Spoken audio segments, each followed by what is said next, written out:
Hello again, my lovelies. It is me, my own personal road to WrestleMania 40 this April 2024. Today, I am doing a rewind of WrestleMania 17, which happened in Houston, Texas, April 1st, 2001, with the attendance being 67,925. Which is crazy. I always feel like pro wrestling fans in Houston, Texas always go so hard, and they did not disappoint at this show. So the commentators on this show were Jim Ross and Paul Heyman. This will be Paul Heyman's first WrestleMania on commentary. Now, Paul Heyman actually told Vince McMahon that he didn't want to be on commentary previously to this WrestleMania, and he ended up going on commentary on a Raw. In January 2001 is when all the stuff with ECW went down, and he didn't actually file for bankruptcy ECW until April 2001. So I will get into all that history in another video because I will definitely be doing a deep dive into ECW. But here we have it. Here is Paul Heyman. I mean, how he handled all the ECW stuff was a little sticky, but I do love the man. I do love ECW. And of course, Vince McMahon will go on to buy ECW. And if you know anything about the WWE ECW brand, it's not that great. And I do want to put in there that the reason Paul Heyman is on commentary is because Jerry Lawler left his job. That is because his wife at the time, the Cat, allegedly the Cat was let go from her job because she was hard to work with. But apparently backstage she had a really bad attitude, and Jerry Lawler followed her out, so now we got Paul Heyman. So the first match of WrestleMania 17 started off hot. I actually really enjoyed this match, and that was with the commissioner at the time. That is Sir William Regal versus one of the GOATs, Chris Jericho. One of the things that I don't usually say during my WrestleMania rundowns is I wish a match was longer. This match was only about 7 to 8 minutes long, and I totally feel like I could have watched this for a little bit longer. And Chris Jericho did go in as the Intercontinental Champion, and he walked out as such. From that match that could have been a little bit longer, we're going to go into a match that could have been a little bit shorter, and it was only about 4 minutes long, and I absolutely hated everything about this. I'm a huge Taz fan. This was Taz and the APA, so that is Bradshaw and Farouk, versus Right to Censor. So the only thing more annoying than this match is the Right to Censor entrance theme music. That, to me, by far is the worst entrance music of all time, and I will just leave it at that. There is no reason to watch this match. It was a 6-man tag team match, which I'm already not a huge fan of. Large, trios matches, I can get into them. It really depends. I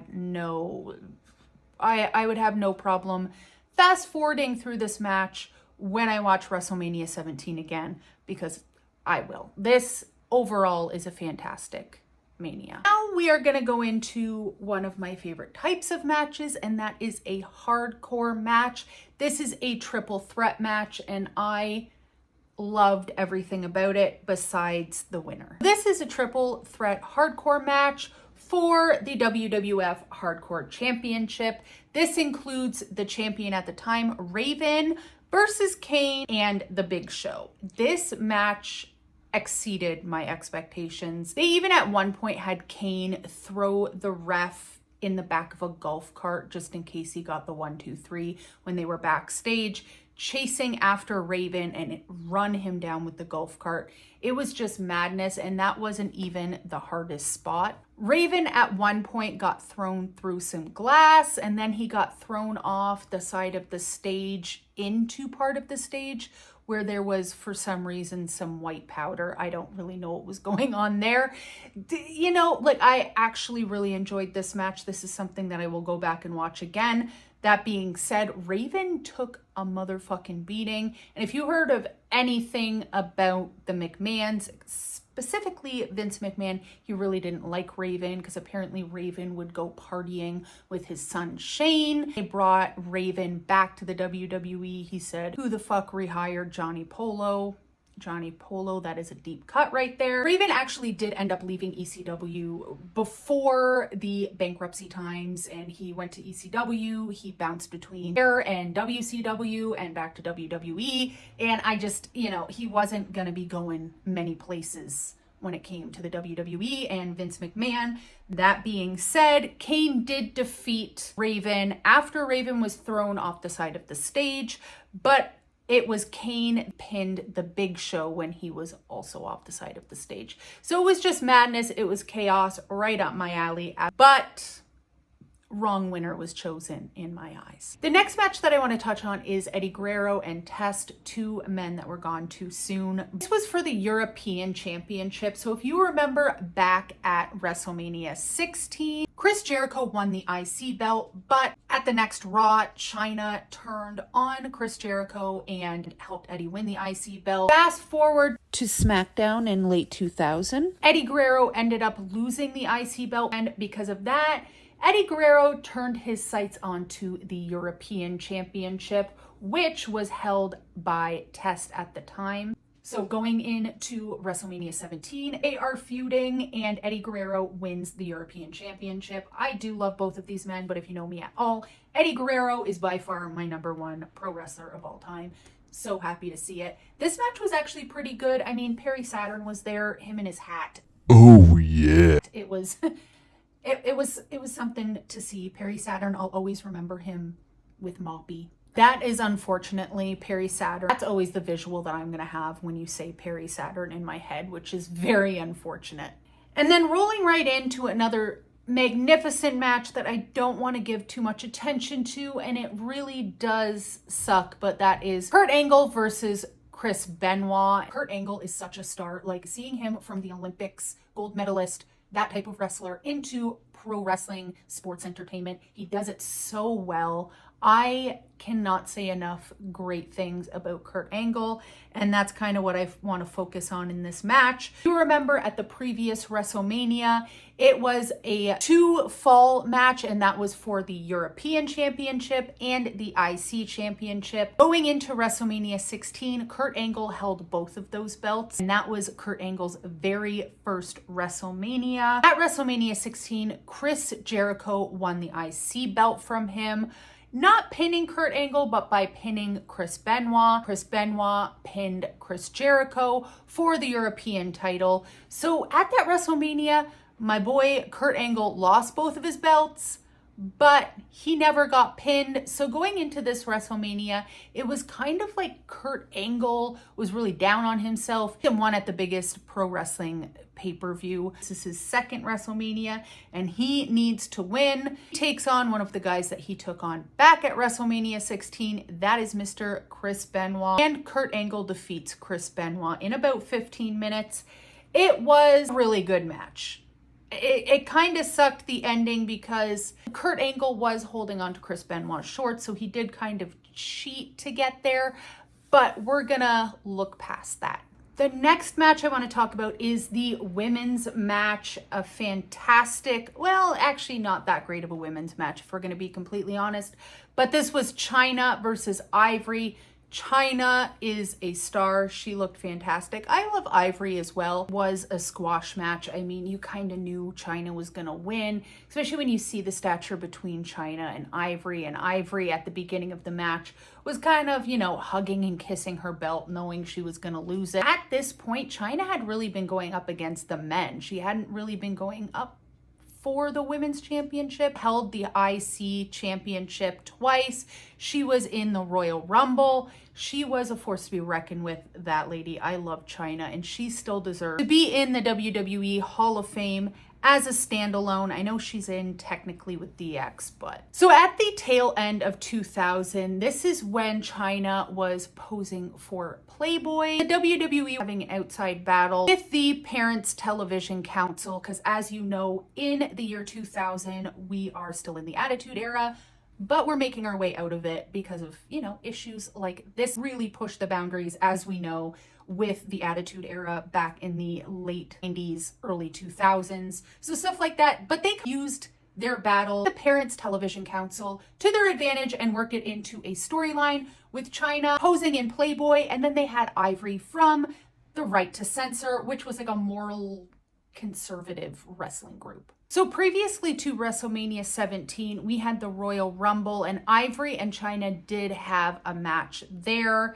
And it has been a little bit controversial. Chyna went in for her handspring back elbow and collided with Ivory, and Chyna hit the mat awkwardly. Her arm was sitting and it didn't look right, and at that point, commentators such as Jim Ross rushed into the ring to kind of check on her, and they have said that this is the first time that commentators have come into the ring since the Owen Hart passing in the ring. A lot of people have said that that's a little bit tasteless, but going into WrestleMania 17, Chyna does come back. She's rubbing her neck. She's still in pain, allegedly. She has this squash match with Ivory, and you know what? She so deserved that WWF Women's Championship. She only held it once, which blows my mind when I actually think about it. But because she was going after the men, and it was so believable that she would, once is enough. It's nice that she had the IC title and she would be in the Royal Rumble as well. And as we know, not long after this, Chyna would be let go from the WWF and Triple H would go on to marry Stephanie McMahon. So, of course, what would an Attitude Era WrestleMania be without some type of match, including interference, whatever, with the McMahon family? So the next match that we are getting is Shane McMahon versus Vince McMahon. And, you know, okay. So this is after all that time, you know, McMahon in every corner at the past WrestleMania when Vince McMahon turns on the Raw. Stephanie's new husband, Triple H, can win the heavyweight championship. That happened last year. So now Stephanie's parading out in daddy's little girl sweaters and all that stuff. And if you remember, of course, this is when Vince McMahon is pushing his drugged up wife, Linda McMahon, around in a wheelchair, and he's making out with Trish Stratus in front of her. There's a lot of WWF Attitude Era, especially storylines that, you know, I don't love. And this is high on that list. Can't even believe that this was put on television. When people tell me that Vince McMahon wouldn't go on Twitter and act like a certain other owner of a company, show them this. But as stated, this is going to be Shane versus Vince McMahon. Shane McMahon is fighting in his mom's honor because, I mean, his dad's not treating his mom very well, very clearly. It's at the time when Vince McMahon legitimately buys WCW, but we have the invasion storyline. The invasion storyline being that Shane McMahon is now the owner of WCW. The invasion storyline is guys and girls from ECW, WCW start the alliance to go up against the WWF, WWE guys. You let me know what you think of the invasion storyline below. So as we know from the history of WCW, they were losing numbers, they were losing money. Vince McMahon legitimately bought WCW, but at a Raw in March 2001, so right before WrestleMania 17, Shane McMahon, they built this into a story, and Shane McMahon revealed that he was the one that purchased WCW, and that's how all of this got started. So going into WrestleMania 17, there's a lot of bad blood between the two McMahon men, drugging of Linda McMahon and making out with women on top of her, and then WCW, the rival to WWF. But the storyline, if you take out the Trish Stratus barking like a dog moments, this was actually a pretty solid storyline. The match was a little bit hard to watch. I was a huge Shane McMahon fan growing up. When I was a child, he was one of my favorites. That man would do some pretty crazy spots, but his jump punching, you know, as an adult watching the McMahons fight each other, I've seen better. This all around, at the end, Trish Stratus does turn on Vince McMahon. Thank God, that makes everything kind of worth it. And of course, Shane McMahon does defeat his father. This match was almost 15 minutes long. The outside interference, Stephanie McMahon was there. You know, Linda McMahon stood up from her chair during the match. She wasn't actually sedated. It was silly. That take out the Vince McMahoning of women, and it was pretty solid. but let's never do that. Match I am going to touch on, and it is one of my favorite matches on this card, if not of all time. That is the table, ladders, and chairs match. The tag team champions, the Dudleys versus Ed and Christian versus the Hardys. So a part 2 from WrestleMania 16. What more can I say about this match? It was so freaking good.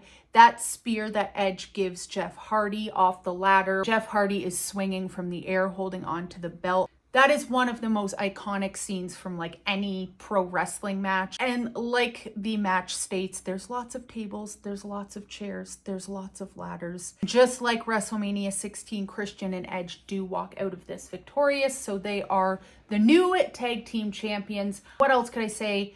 Again, really in my top 5 of matches of all time, 3 of the best tag teams to ever do it. Now from one of the best matches of all time to what the hell did I just watch? The Gimmick Battle Royale. What is the Gimmick Battle Royale? Well, it's a bunch of wrestlers from the past with gimmicks in a battle royale. But the Iron Sheik was there, so let's get into the participants of this.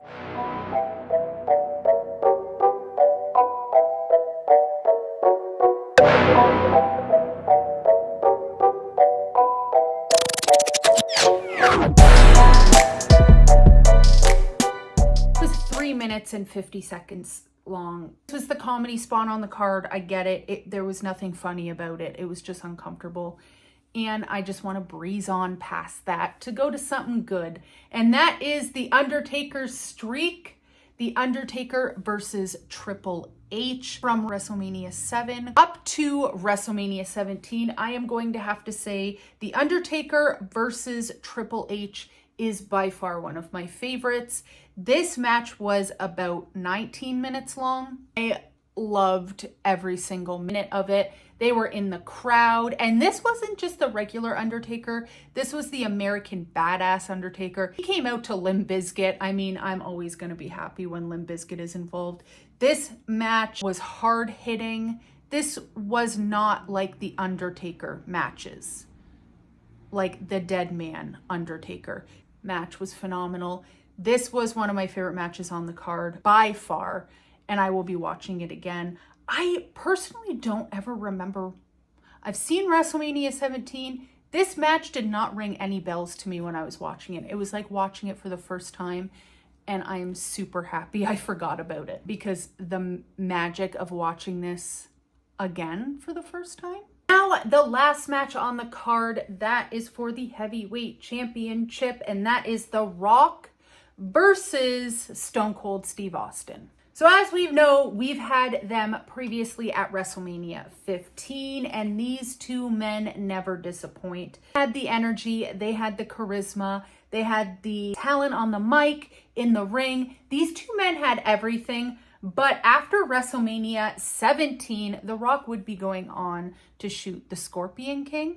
These two men also had a match at Backlash 1999, so they are no stranger to one another, and they are like the biggest characters in the WWE, WWF at the time, and like kind of still are. Both of these men are so synonymous with the WWF. No matter what they do after this, like, sorry Rocky, but you're always gonna be The Rock to us. But anyway, going into WrestleMania 17, we had the real life wife at the time of Stone Cold Steve Austin, and that is Deborah. She wanted to get back into managing. Against their wishes, Vince McMahon put Deborah managing The Rock. She wants the job, so she's gonna have to take it. I mean, obviously she's not happy. Stone Cold Steve Austin is definitely not happy, and he says, nay, this is gonna happen. If anything happens to my wife, it is on you, Rock. It is on you, Vince McMahon. Who is going to hold those two men responsible if any harm came to her. Management position was given to her. The Rock did have a match with Kurt Angle. While The Rock was in an ankle lock by Kurt Angle, Deborah got in the ring to check on The Rock. And what does my man Kurt Angle do? He puts Deborah in an ankle lock. So of course, Stone Cold Steve Austin sees this, runs from out of the back. He's pissed off, keeps his word, and he gives The Rock a Stone Cold Stunner. In one of the promos before WrestleMania, Stone Cold would go on to say, hey, Deborah aside here for a second. all that shit aside, I'm just coming for you because I want my belt back. And this match is spectacular. There is the red stuff everywhere. There is chaos. These two men, like I said, they have so much talent. The promos leading up to this match, everything that happened in the ring. Being said, of course, like I said previously, this is the Attitude Era. Vince McMahon gets involved. He is with Stone Cold Steve Austin, throwing in chairs. Vince McMahon's throwing chair shots at The Rock. The Rock keeps popping back up. It cannot believe it. I wish, you know, like, I get it. Vince McMahon, heel McMahon, Stone Cold Steve Austin loving McMahon. I don't care which Vince McMahon. Getting heated. Stay out of it. This isn't about you. Anyways, it was a fantastic match. Stone Cold Steve Austin does go on to win the title from The Rock in this match. It was approximately a little under 30 minutes long. Every single moment of this match, it was just, there was so many false finishes, but not in that kind of annoying way, you know what I mean? This whole pay-per-view, start to bottom, besides, like, there was a few things that I could have done without, but I was having a good time. Besides the gimmick battle royale, but I will give them credit, it was under 4 minutes long, so okay, fine, I'll take it. I'll take it for the ha-has, I guess. WrestleMania 17, you know what? I have to give this WrestleMania like an 8.8. I'm going to have to give it an 8.8 out of 10 because I remember all that stuff with Trish Stratus and Linda McMahon in the chair, and just seeing at least seeing Trish Stratus stick up for herself at the end or kind of turn on Vince McMahon was such a power move after everything else that I had to see. Seeing Chyna in there and get her only and first WWF women's title, it was just glorious. And of course, Rock versus Stone Cold Steve Austin was mind-blowing. That match between Triple H and The Undertaker is like now one of my favorites. I'm glad I got to watch it again through new eyes. There was so much fun and excitement. And this is the WrestleManias that I remember. Feel love in my heart, a new love and appreciation going back and watching this for pro wrestling. So you let me know. I know this review is a little chaotic, just like this WrestleMania. But you know what? It's the holidays. I just wanted to get this out there because I just love it. I love this WrestleMania so much. And not only that, I'm running out of time because April is not that far away. Anyways, what did you guys think of this WrestleMania? I want to know below. What would you rate it? Just love pro wrestling, guys. This 2024, all this WrestleMania stuff aside, 2024 is right around the corner and we are in for a good year. So just be thankful. And I will see you next week for WrestleMania 18. My God. But recently I just don't care.